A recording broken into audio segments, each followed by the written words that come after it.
Hi hello मैत्रिणींनो, कशा आहेत? मजेत ना? आणि मजेतच राहायचं. तर चला, मी अलका अलका मोमेंट या चॅनलमध्ये सर्वांचं सर्वप्रथम स्वागत करते. सर्वांना श्री स्वामी समर्थ. कालच्या आलेल्या कमेंटसाठी, लाईकसाठी आणि प्रेमासाठी अगदी तुमची मी हृदयातून आभारी आहे. सर्वांचे आभारी. आणि चला, व्हिडिओला झाली सुरुवात. तर आज सुट्टी, शनिवार मिस्टर गेलेत गावाला आणि लेकरं पण घरीच आहेत. सुट्टी सगळ्यांना, म्हणून आता वाजलेत 11:15. तर आज मग म्हणलं जरा वेगळं काहीतरी करावं. सकाळी अशा स्वयंपाक वगैरे काहीच नव्हता. थोडंसं उशिरा उठले बघा, डोळेसुद्धा सुजलेत माझे थोडेसे. रोज तर 5लाच उठते. उशिरा म्हणजे किती, 6:30ला. एक अर्धा 1-1.5 तास समजा उशिरा. 6:30ला उठले, सॉरी 1 घंटा 1-1.5 घंटा लेट समजा. तर तेवढ्याच ह्यानं बघा. आणि सुट्टी असल्यामुळं कुणीच नाही, स्वयंपाक करायचं नाही, निवांत झोपले. किती डोळे सुजले तर मलाच लाज वाटते. तर बरं चला, असू द्या, एखाद्या वेळेस काही होत नाही आहे. तर आज काय करायले, मी आलूचे पराठे. म्हटलं लेकरं घरी इथं आणि काहीतरी वेगळं लेकरांच्या पण, कारण सकाळी सकाळी एवढं सगळं होत नाही हो, खूप गडबड होती. त्याच्यासाठी ही आपली एवढी कोथिंबीर, हिरव्या मिरच्या, लसण, अद्रक भरपूर घातले. चव छान लागते. आणि तुम्हाला लाल तिखटाची करायची लालची करा. मी तर हिरव्याचीच करते, कारण लालचं कोणी खातच नाही आहे. आणि हे आपलं धने जिरे पावडर हे पण घालायचं आहे मला. बस एवढंच घालायचं याच्यात. कणिक ही सकाळी म्हणजे थोडा 1 घंटा झालं ते म्हणून ठेवली. चांगली भिजली म्हणजे छान असे टम्म फुगतेत बी, आणि फुटतही नाही तर काहीच नाही.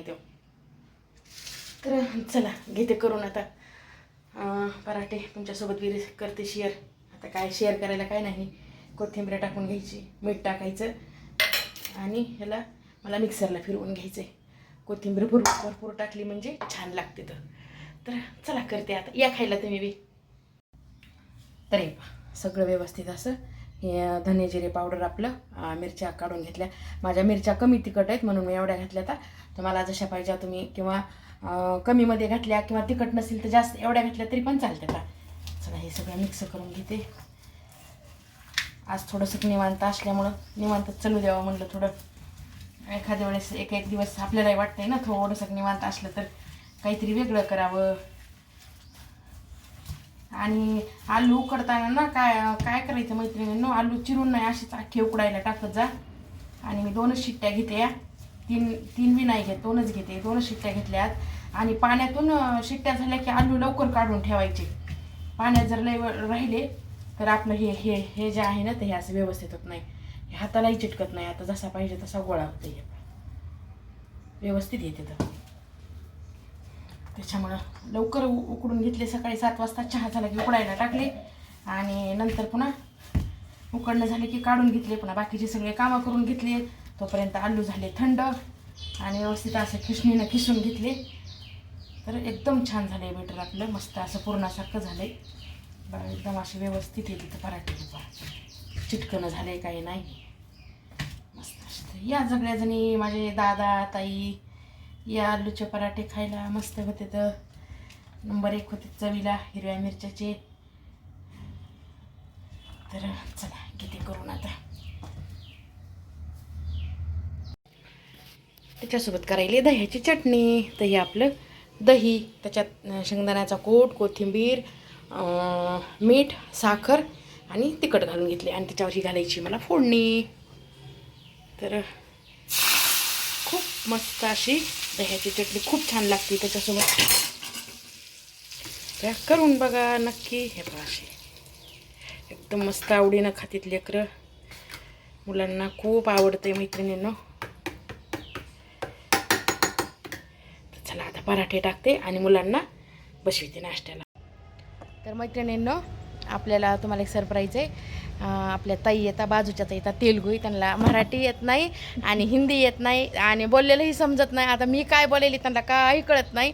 पण माणसाचं कसं असतंय बघा, आपण काय बोलायलो ह्याच्यापेक्षा आपल्या चेहऱ्यावर काय हावभाव आहेत ह्याला महत्त्व असतंय. त्या माझे व्हिडिओ बघतात. तर बाजूलाच राहतात, बाजूला म्हणजे 2-4 घरं सोडून राहतात.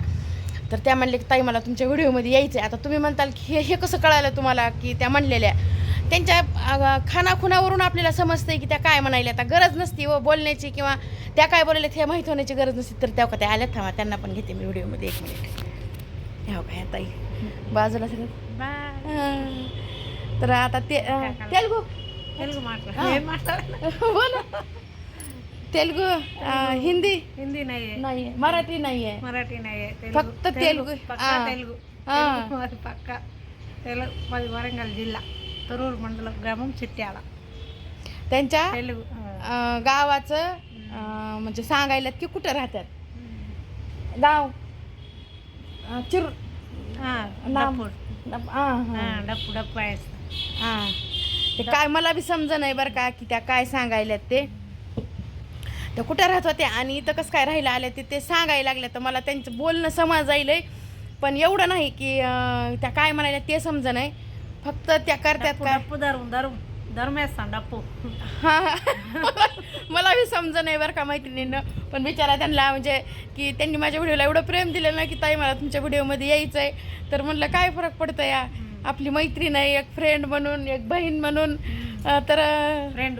हां तर प्रेम ह्यांना पण खूप चांगला स्वभाव आहे खूप छान आहे ता आपल्या सबस्क्रायबर ताई पण आहे सबस्क्राईब केलेलं आहे आपल्या व्हिडिओला आणि रोज व्हिडिओ बघतात तर त्यांना खूप आवडते तर ते त्यांच्या केस तर तुम्ही म्हणताल तर त्यांचं ना इथं नवस जर बालाजीला केला का तर बाया पण इथं चप्पी करतात बरं का मैत्रिणींनो तर त्यांच्या मुलासाठी त्यांनी नवस केलेला आहे त्याच्यामुळे त्यांचे केस काढलेले तर आलेत आता भरपूर असे तर खूप छान आहेत त्यांना पण प्रेम द्या कमेंट करा त्यांच्यासाठी पण तर चला తిన్నాను ఇప్పుడు తిని పైకి వచ్చేసి చారీ కట్టుకుంటుందంట. వస్తానన్న వాడగా కిందికి వస్తావా? చారీ जेवण झालं का तर हो झालंय जेवण त्यांचं म्हणले त्या నువ్వు తిన్నావా? हो गे ఏం కర్రీ? एम करी आलू पराठा ఆలు పొరాటా. तर बाय मैत्रिणींनो तर हे बाजारातून असे हे मक्याचे सोललेले पण मिळतात मैत्रिणींनो तर मी हे असं आणलं होतं ह्याला काय केलं मी मीठ टाकून कुकरमध्ये एक शिट्टी घेतली इतकं छान लागायले ना असं उकडल्या गेले आणि हे जे ड्रायफ्रूट्स आहेत ना तर मला हे आजीनं दिले होते तर ह्याच्यामध्ये असे हे पण आहेत हे पण काढून घेते मी तर असे लेकरांना खा म्हणलं तर खाई म्हणत आता मीच खाते काय करा किती दिवस झाले ठेवले होते असेच ठेवून देते आता हे आणि हे एवढं छान लागायलं आहे ना मी खाऊन बघितलं मैत्रिणींना एक नंबर लागायले तर कणस आणले तर भाजून उकडून बाहेर पण असं भेटतं पण ते कसं असतंय काय नाही आपल्याला माहीत नसतं कोण्या पाण्यात उकडते तर खाल्लं थोडंसं मक्याचं बाहेर आले मैत्रिणींना आपल्या आंब्याला असे मस्त आंबे लागायले तर खूप छान आंबा आहे आणि असे बारीक बारीक पण भरपूर लागले ते बघा भरपूर येतं अजून फुलं येतं आणि खूप फुटला आहे आंबा आपला जांब पण बघा जांबाला बी जांबा आता भरपूर यायला लागले तर मस्त असे किती छोटे होते किती मोठे झालेत आता काही काहींना कीड पण लागायली अशी किडकी व्हायला लागले तर हे तर काय औषध वगैरे असेल तर सांगा ताईंनो एक आता ह्या आंब्याचं बी काय होते काय माहीत नाही आहे गेल्या वर्षी तर थोडेसे किडकेच झाले होते बघू यावर्षी फुटला आहे तर भरपूर असा पण मग गेल्या वर्षी तर असं ना खराबच निघाले होते त्याच्यामुळं ना औषध ते फवारलं यावर्षी आम्ही पण अजून काही सजेशन तुमच्याकडे असेल तर सांगा नक्की मैत्रिणींनो बघा किती छान फुलं आले आपल्या ह्याला सुंदर असं खूप मस्त आले अजून एक झाड छोटंच आहे बघा पण फुल खूप छान आले पाहू शकतात इडलीचे तांदूळ भिजू घातले तर आणि कोकणचे तांदूळ वापरते मी इडलीला आणि मी ना भिजू घातल्याच्यानंतर थंडी असल्यामुळं ना आता बाहेर असं ना उन्हात झाकून ठेवून असे बाहेर ठेवते बाहेर जर ठेवले का तर इडली एक नंबरमध्ये होती सोडा टाकणं लागत नाही काही नाही तुमच्याकडे ऊन कुठे येत असेल तर त्या उन्हामध्ये ठेवा एक नंबरमध्ये सकाळी पिठानं फुलतंय बघा करून एकदा तर चला मैत्रिणींनो माझा जर व्हिडिओ आवडला तर लाईक शेअर सबस्क्राईब जरूर करा हे पहा असे तांदूळ कोकणच्या तांदूळाची मस्त होती इडली तर चला व्हिडिओ आवडत असले नवनवीन व्हिडिओ असेच रोज तुम्हाला बघायला मिळतील. आवडले तर लाईक शेअर सबस्क्राईब जरूर करा. ह्या व्हिडिओचा इथंच एंड करते. सर्वांना श्री स्वामी समर्थ.